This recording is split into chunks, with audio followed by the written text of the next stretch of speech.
Mis amigos, en este grano de mostaza quiero hablar con ustedes de la santidad de Jacinto Vera y de cómo fue advertida y comunicada y creó una comunión en sus contemporáneos, que nos llega hasta nosotros y que la Iglesia ha seguido tomado ese eco del pueblo de Dios y de los pastores y bueno, en un largo proceso, por distintos motivos que se fue alargando, va a llegar a que el 6 de mayo lo declare beato. Quiere decir que está entre los bienaventurados en el cielo, a los cuales le podemos dar culto público, al menos en donde se pida, en el caso nuestro, todo el Uruguay.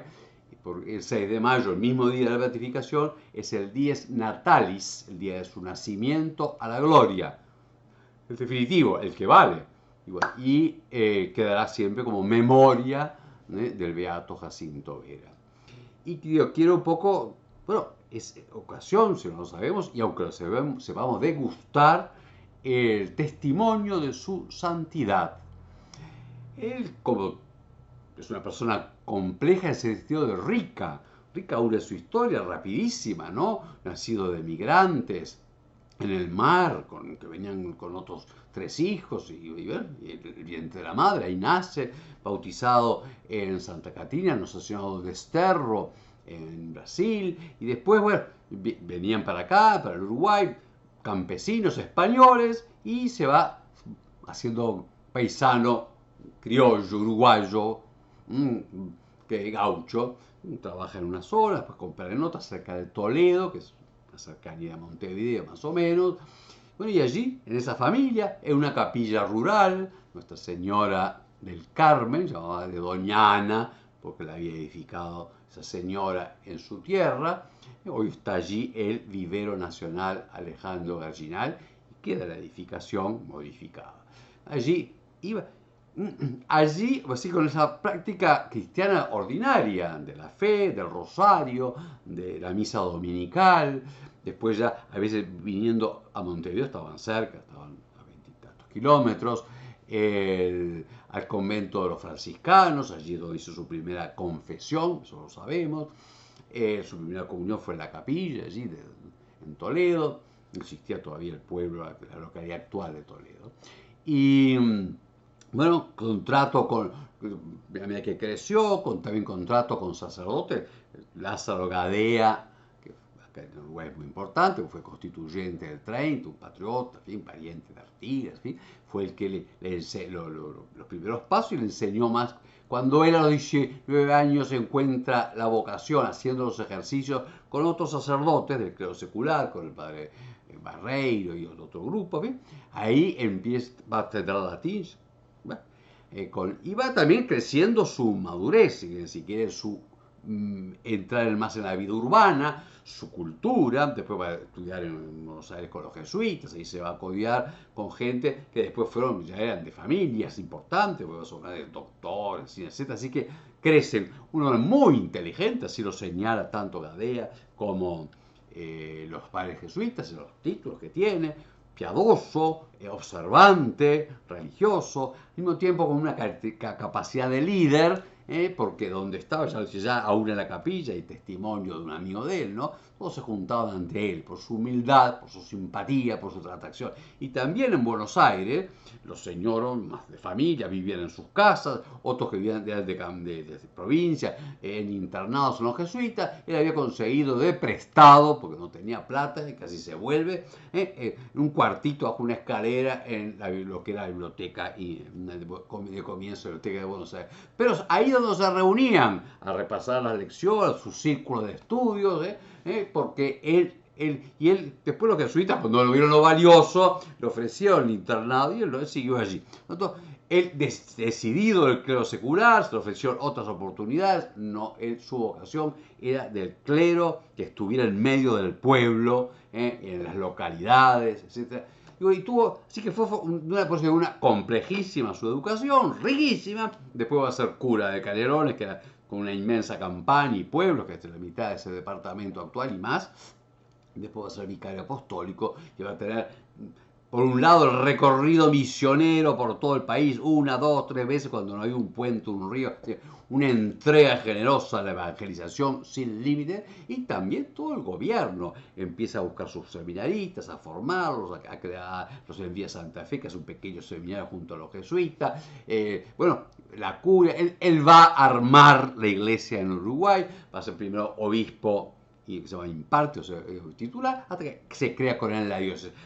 Tuvo además, bueno, como era gobernante de la iglesia, contacto con el Estado, muchas cosas, defendió los derechos de la iglesia, la libertad de la iglesia, que se querían inmiscuir, o sea, que este párroco sí, que este párroco no, etcétera, hasta ser desterrado. Así que un hombre de una gran amplitud, luego muy conocido en Roma por esto, hizo dos viajes, uno en el 67 y luego otro al Concilio Vaticano I, así que también conocido, admirado por Pío IX, por otros cardenales y por los obispos americanos y españoles que estaban en el concilio. Así que en esa personalidad él va creciendo según el llamado y la gracia de Dios, con una vocación que es, yo diría, ordinaria. O sea, no es de grandes de tener visiones, no es de devociones particulares y es fundador de esto. La vida ordinaria del cristiano, llevada con santidad por la gracia de Dios y con virtudes heroicas y maravillosas. La confesión, la comunión, el centro a la misa, después ya de sacerdote, era también con gran devoción y entrega, con gran cuidado por el culto. Él era pobrísimo para sí, daba todo, pero lo mejor para el culto de Dios. Así aparece hasta aún, como lo hemos mostrado, en el Recoñizo, con un tremendo pectoral de lo proveer, buscaba la mejor casulla, edificó templos, cementerios, fíjese que renovó otro, ocupado también del culto, del gran confesor, cercano a las familias, cercano a todo el mundo, de puertas abiertas y de una gran interioridad. Su oración personal a la madrugada era lo que él dice: yo lo defiendo de todas formas, nadie me quite esto, todo el resto si quieren. Así que digo, por eso hay una frente bondadoso, servicial, abierto a todos, firmísimo en el trabajo apostólico y firmísimo en fundar la iglesia, y aún ante las intromisiones prepotentes a veces del Estado y la persecución, la calumnia, la infamia, los diarios, bueno, una masonería activa contra él. ¿Sí? Él en paz, fue perseguido, luchó y en paz.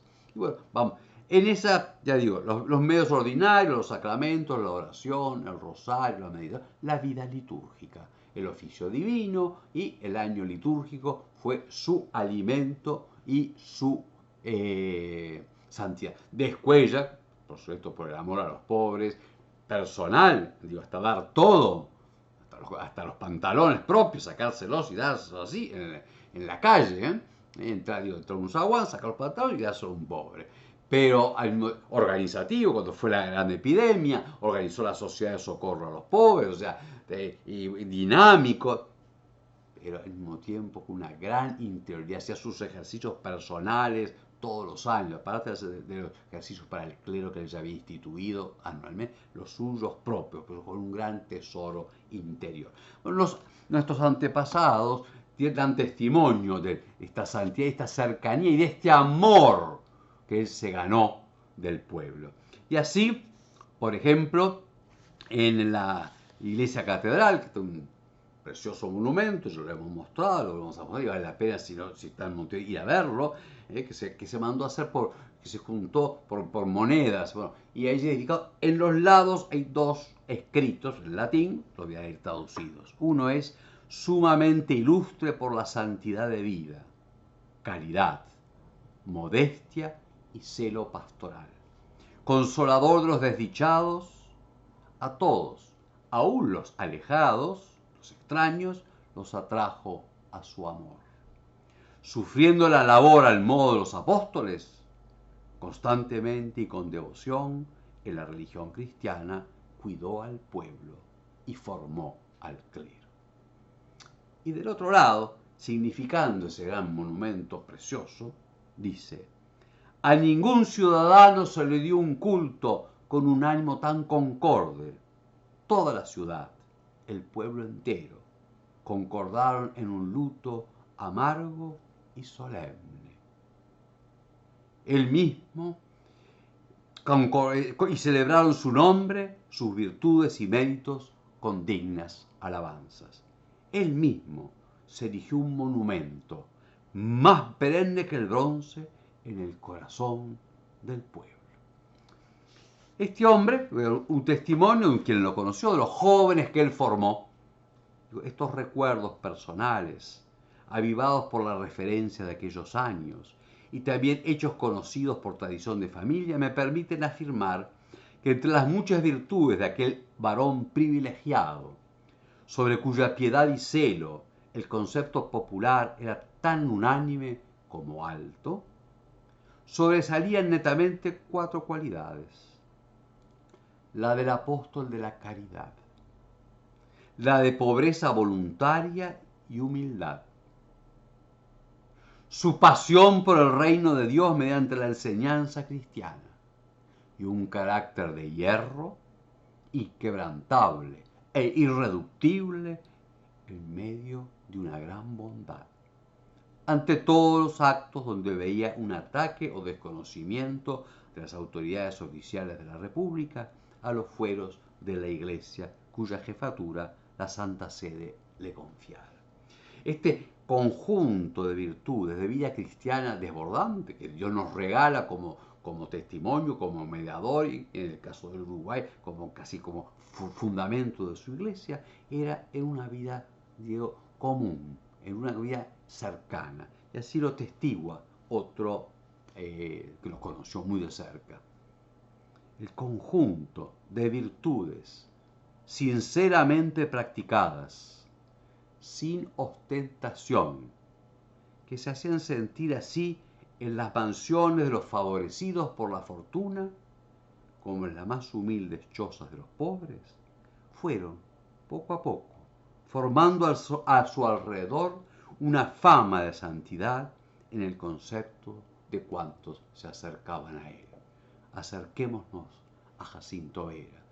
En la página, es de una página, se llama Amicus Sponsor, y pone Alberto Sanguinetti Montero, al final la van a encontrar, y la van a encontrar. Y allí hay un apartado, en el menú, dice Ven Vera, Venerable Vera. Bueno, allí pueden cliquear y hay material tanto de conferencias, escritas, alguna de audio, y está toda la posición, que es el alegato, es un escrito de 1800 páginas, así que tienen fuentes abundantes. Acerquémonos a Jacinto Vera, amémoslo, dejémonos amar por su entrega, que él nos va a llevar al crecimiento en la virtud y en la gloria de Dios.